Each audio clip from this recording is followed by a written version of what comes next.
Ramu sir, पहले तो बहुत बहुत बधाई कि इतना खूबसूरत टीजर और ट्रेलर आया है 12 o'clock का, जो कि काफी एक्साइट करता है, एक डराता भी है और एक अंदर एक इच्छा जाहिर करता है ये हमें देखना है। तो उसके लिए congratulation sir. Thank you. So क्या थॉट था इसके पीछे, क्योंकि आप तो अपनी फिल्मों के लिए माने ही जाते हैं, आपकी कहा जाए आपके कोई फिल्म के साथ आपका नाम जुड़ जाता है तो लोग एक्साइट हो जाते हैं कि इस फिल्म में कुछ तो खास जरूर होगा। तो ये 12 o'clock बनाने के पीछे क्या थॉट था, क्या विचार थे?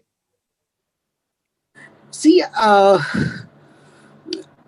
मैंने बहुत सारे हॉरर फिल्म बनाया था मेरे करियर में। एक दिन कोई पहचान वाले मुझसे बोला है कि आप नहीं मानते इसलिए कि आपके साथ कुछ एक्सपीरियंस नहीं हुआ ऐसा कुछ, और जो लोग के साथ हुआ है तो उन लोग के बारे में आप कैसा तय कर सकते हैं कि ऐसा कुछ नहीं है, मैं बिलीव नहीं करूँगा। तो we are just one very very small part of it, so we can't say मैं सब जानता हूँ इसलिए मैं बिलीव करूँ या नहीं करूँ, मैं एक डिसीजन लेता हूँ।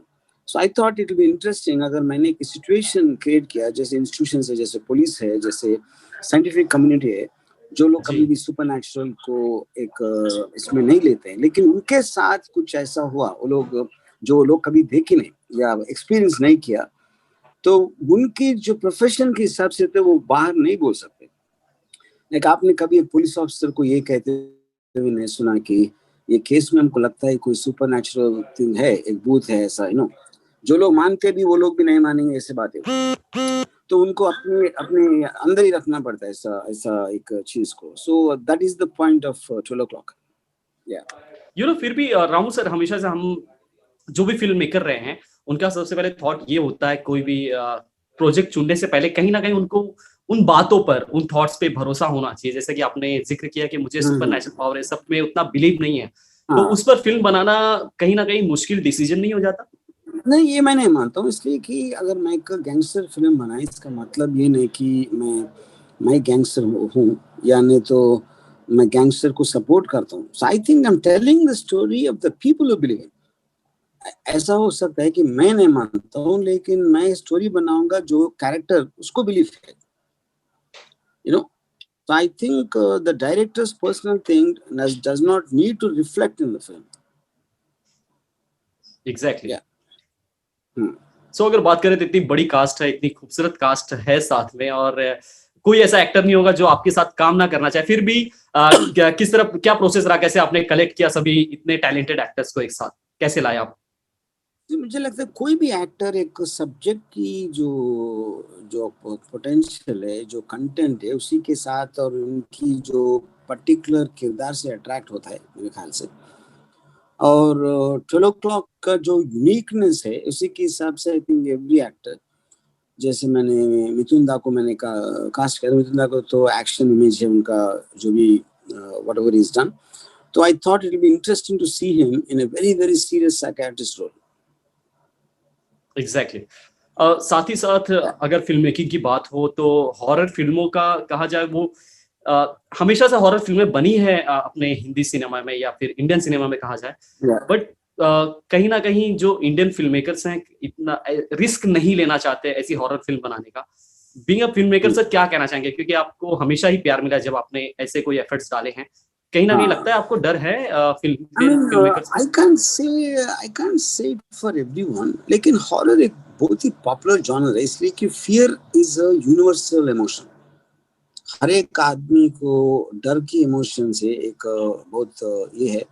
अगर आप कोई थीम पार्क में गया तो आप why do you get on to a giant wheel, for example एक roller coaster, you want to feel the fear gives an adrenaline rush more than anything else. तो horror film works in a very similar thing. अगर आप कभी horror film को आपने theatre में देखा तो every time they get scared, वो जोर से हंसने लगते हैं, इसलिए कि एक रिलीफ है। ऐसा ऐसा है कि एक it's almost like it's a drug, it you just get that adrenaline rush and then you kind of relief, so I think it's a very inherent to human nature. Yes, शायद कुछ लोग horror film देखते नहीं, correct है, लेकिन बहुत सारे लोग बहुत पसंद करते हैं, which is the reason I think maximum genre films में horror is made the most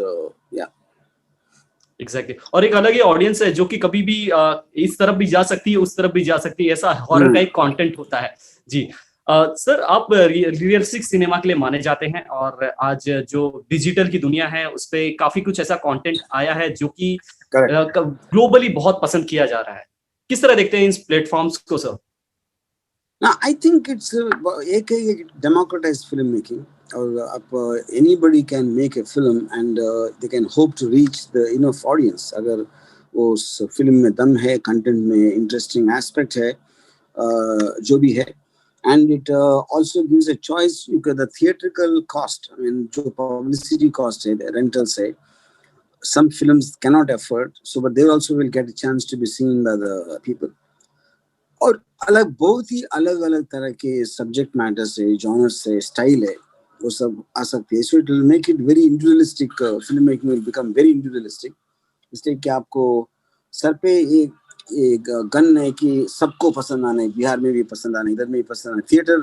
theatrical audience, the way industry thinks or thought was very very different compared to think about the so called OTT audience. Exact. साथ ही साथ अभी हाल ही में हमने नवाजुद्दीन सिद्दीकी जो कि एक बहुत ही काबिल एक्टर, उनसे भी बात की थी। उनका ये कहना था कि जो डिजिटल प्लेटफॉर्म्स है उन्हें एक्टर्स ने बनाया है और ये फीचर फिल्में स्टार्स के बेस पर चलती हैं, तो वो एरा कहीं ना कहीं खत्म हो रहा है। जी क्या ये 100% करेक्ट बात है जो नवाज ने बोला है कि इसलिए कि अब आप अकेला देखते हैं या लिविंग रूम में 2-3 लोग के साथ बैठ के देखते हैं, आपकी जो mindset will be very different compare to the I mean crowd when you're sitting in 200 people in a theater. अगर शायद थिएटर में अगर हीरो स्लो मोशन में चल के आ रहा है, बड़ा म्यूजिक बज रहा है, वो सब अच्छा रहेगा, लेकिन अगर लिविंग रूम में इतना खास नहीं होगा। that is what I think you like to see, more realistic content, realistic performances. That's what I think. Yeah. साथ ही साथ रामू सर, जब भी आप बोलते हैं बड़ा नाप तोल कर बोलते हैं और हर कोई आपकी बातें सुनता है और आपकी बातों पर कहा जाए गौर करता है। और रिसेंटली जो आपने खुलकर, जैसा कि जिक्र करना चाहूंगा मैं, रिया का आपने सपोर्ट किया और सुशांत के मामले में, तो क्या लगता है सर, और लोगों को आगे बढ़कर नहीं आना चाहिए था रिया के सपोर्ट में, या फिर इंडस्ट्री में जो कुछ हो रहा था, क्या लगता है आपको कहीं ना कहीं डर है, एक प्रेशर होता है? अभी क्या है कि film industry is very connected to the people, और एक मीडिया वालों ने अगर एक they tried to dirty it down and the film industry got very scared at that time, you know, इसलिए कि वो लोग सोचते अगर सोशल मीडिया को देखा है तो पूरी देश में सबको ऐसा फील हो रहा है, ऐसा लग रहा था उन लोगों को, you know, तो अगर हम कुछ भी बोले तो शायद हमारी इमेज के ऊपर एक ब्लैक मार्क आ जाएगी, हमारी फैंस कम हो जाएंगे।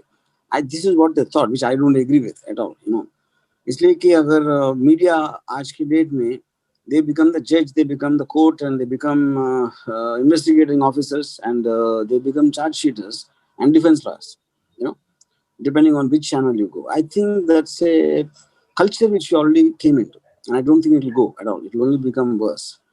तो उसका like ईंट का जवाब ईंट से देना जो कहावत है, so the only way you can do it is to fight back again with the same shouting style. You can't be quiet. अगर आप silent है तो लगेंगे कि आप already you agreed for whatever they are insinuating. वही मैं बोल रहा था उस वक्त, जो रिया का इन्वॉल्वमेंट है, रिया ने कुछ किया है, अभी क्या 3-4 महीने से मैं किसी के बारे में नहीं सुना। सुशांत का ठंडा हो गया, रिया का तो कुछ पता ही नहीं, और जो भी वो लोग बोल रहे थे वो भी चुप हो गए। इसलिए इसका मतलब ये है कि वो एक फिल्म थी बस। अभी आजकल news media is making better and more films than film industry. जी, तो साथ ही साथ काफी हमारे न्यू कमर हैं जो कि आपको देखते हुए बड़े हुए हैं और आज फिल्मों में काम करना चाहते हैं, उन्हें कोई सजेशन देना चाहें, क्योंकि एक डर सा बैठ गया था, क्योंकि इतनी ऐसी एक इमेज बन गई थी इंडस्ट्री की, उन्हें कुछ मैसेज देना चाहेंगे साथ ही साथ आप? I think everybody knows the truth. I mean, आज की डेट में मीडिया और सोशल मीडिया इतना पहुंच गया कि मैं नहीं मानता हूँ कि कोई भी लोग किसी का एक एडवाइस सुनेंगे। I think आप जो भी झूठ है that only can work for few days. Eventually, like water finds its own level. सच सबको पता चलेगा अपने आप से, कि किसी को बोलने की जरूरत नहीं। वो तो हुआ है जैसे अभी ये केस में। लेकिन सोशल मीडिया में क्या अपने आप को एंटरटेन करने के लिए वो लोग कुछ भी वक्त रहते हैं, अगर उसको समझ है या नहीं है, तो that is one of the evils of the social media. लेकिन it also does a lot of good. So I think we should take it with a pinch of salt. सो आते हैं क्लॉक पे, जिसकी एक्साइटमेंट कहा जाए digitally हम बात कर रहे हैं, काफी बनी हुई है और जल्दी थिएटर्स में हमारे रिलीज होने वाली। क्या कहना चाहेंगे, क्या मैसेज देना चाहेंगे सर अपनी ऑडियंस को, जो कि हमेशा इंतजार करती है कि सर की एक फिल्म आए? Yeah, I think it's a psychological horror film. Psychological का मतलब ये है कि आप तो जो डराने का जो सोर्स है आप वो नहीं देखेंगे, वो ज़्यादा से ज़्यादा आदमी का ऑडियंस की इमेजिनेशन को पकड़ के क्या हो सकता है क्या नहीं हो सकता है, और आर्टिस्ट का परफॉर्मेंसेस के जरिए मैंने फियर रेज करने का कोशिश किया। अभी देखना है कि ऑडियंस क्या सोचेंगे।